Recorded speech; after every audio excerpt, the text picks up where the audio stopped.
എല്ലാവർക്കും നമസ്കാരം. കേരള ടേസ്റ്റി ഫുഡിലേക്ക് സ്വാഗതം. ഇന്ന് നമുക്ക് കുറച്ച് ഞണ്ട് കിട്ടിയിട്ടുണ്ട്. നമുക്കത് തേങ്ങാപ്പാൽ ഒഴിച്ച് ശരിയാക്കാം. അത് എന്തൊക്കെയാണ് വേണ്ടതെന്ന് ഞണ്ട് ഒരു 8 ഞണ്ടുണ്ട്.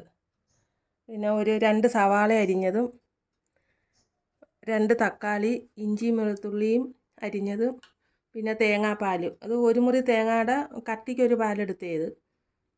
ഒരു ഒരു ഒരു പാലേ ഉള്ളൂ, അല്ലാതെ ഒന്നാം പാൽ രണ്ടാം പാൽ അങ്ങനെയില്ല, ഒറ്റ പാൽ. പിന്നെ 2 പച്ചമുളക് എടുത്തിട്ടുണ്ട്. നമുക്ക് ആദ്യം ഇതിൻ്റെ മസാല ശരിയാക്കാം. കുറച്ച് വെളിച്ചെണ്ണ ഒഴിച്ച് ഒരു 1/2 സ്പൂൺ കടുക് ഇടാം. കടുക് പൊട്ടി നമ്മൾ അരിഞ്ഞ് വെച്ച ഇഞ്ചിയും വെളുത്തുള്ളിയും കൂടെ ഇതിനകത്തോട്ടിടാം.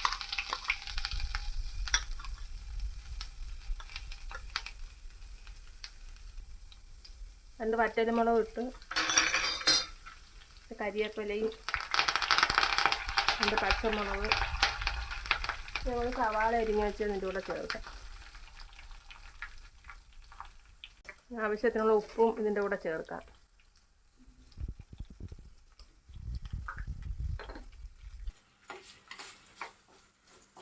നല്ലോണം ഒന്ന് വഴണ്ടി വരുമ്പോൾ നമുക്ക് തക്കാളി ചേർക്കാം. തക്കാളി ചേർത്തിട്ട് പിന്നെ മസാലകളൊക്കെ ചേർക്കാം.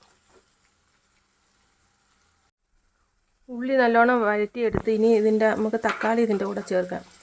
നടുക്ക് തക്കാളി ഉണ്ടാവും. ഞാൻ പുളി ചേർക്കുന്നില്ല, അതുകൊണ്ടാണ് 2 തക്കാളി ചേർത്തത്.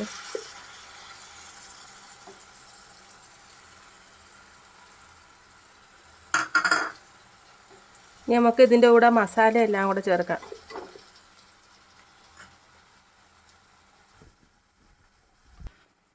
വേണ്ടുന്ന മസാലകൾ 1.5 സ്പൂൺ മുളക് പൊടിയും 2 സ്പൂൺ മല്ലിപ്പൊടിയും 1/2 സ്പൂൺ കുരുമുളക് പൊടി. തക്കാളി ഇട്ട് കഴിഞ്ഞാൽ നമുക്ക് അതിൻ്റെ കൂടെ മസാല ചേർക്കാം. 1.5 സ്പൂൺ മുളക് പൊടി ഇട്ട്, 2 സ്പൂൺ മല്ലിപ്പൊടി, കുരുമുളക് പൊടി ചേർക്കുന്നുണ്ട്, അതുകൊണ്ടാണ് മുളക് പൊടി കുറച്ചത്.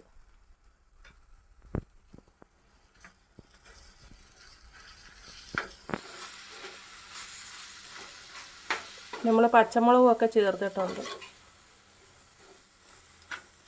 2 മിനിറ്റ് നമുക്കൊന്ന് അടച്ച് വെക്കാം. അന്നേരം തക്കാളിയുടെ വെള്ളത്തിൽ കിടന്നില്ല നല്ലതുപോലെ മസാലയെല്ലാം അതിനകത്തൊന്ന് പിടിക്കും. 1 സ്പൂൺ മഞ്ഞൾപ്പൊടി, 1 സ്പൂൺ മഞ്ഞൾപ്പൊടി, 1/2 ടീസ്പൂണാണ്. അരപ്പെല്ലാം നല്ലതുപോലെ ഇതിനകത്ത് നല്ലതുപോലെ പിടിച്ച്, ഇനി നമുക്ക് ഇതിൻ്റെ കൂടെ കുറച്ച് വെള്ളം ചേർക്കാം. വെള്ളം ചേർത്ത് ഇത് തിളയ്ക്കുമ്പോൾ നമുക്ക് ഞണ്ട് ഇടാം. ഞണ്ട് വെന്ത് വരുമ്പം തേങ്ങാപ്പാൽ ചേർത്തിട്ട് വാങ്ങാം. ഇത് തിളയ്ക്കുമ്പോഴത്തേക്ക് ഞണ്ട് വൃത്തിയാക്കി കൊണ്ടുവരാം. തിളയ്ക്കുമ്പോഴത്തേക്ക്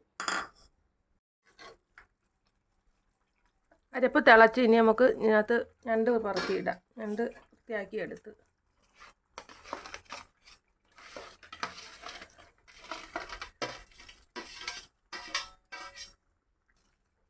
ഇതിൻ്റെ കല്ലയാ ഇത്, അതായത് അഴുക്കല്ല, ഇത് ഞണ്ടിൻ്റെ കല്ലയെന്ന് പറയും. ഈ ഞണ്ടിനകത്ത് ഈ ഓറഞ്ച് കളറിൽ ഇരിക്കുന്ന അതിൻ്റെ കല്ലയത്. ഈ ഓറഞ്ച് കളറിൽ ഇരിക്കുന്ന അതിൻ്റെ കല്ലയത്.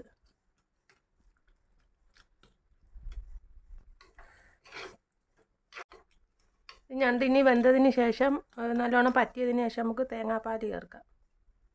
നല്ല പറ്റി വന്നിട്ടുണ്ട്. ഇനി നമുക്ക് ഇതിൻ്റെ കൂടെ തേങ്ങാപ്പാൽ ചേർക്കാം.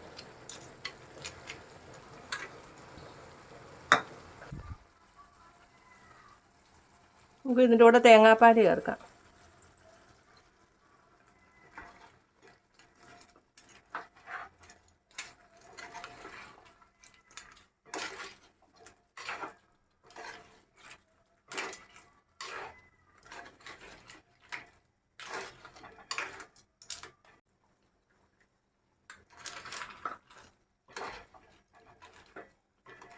ഇപ്പം നല്ല ഗ്രേവിയായിട്ട് ഗ്രേവിയുണ്ട്. ഇത് തേങ്ങാപ്പാൽ ചേർത്തിട്ട് തിളയ്ക്കണ്ട, തേങ്ങാപ്പാലൊന്ന് ചൂടാകുമ്പോൾ നമുക്കങ്ങ് ഓഫാക്കാം. ചൂടായിട്ടുണ്ട്, നമുക്കത് ഓഫാക്കാം. കരിവേപ്പിലയും കൂടെ ഇടണം.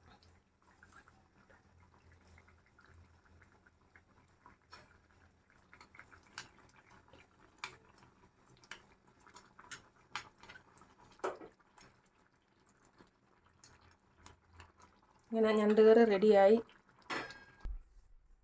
തേങ്ങാപ്പാലിൽ വെച്ച ഞണ്ടുകറി ശരിയായി. ഈ ഞണ്ടുകറി ഇഷ്ടപ്പെടുന്നവർ ഷെയറും ലൈക്കും സബ്സ്ക്രൈബും ചെയ്യണേ.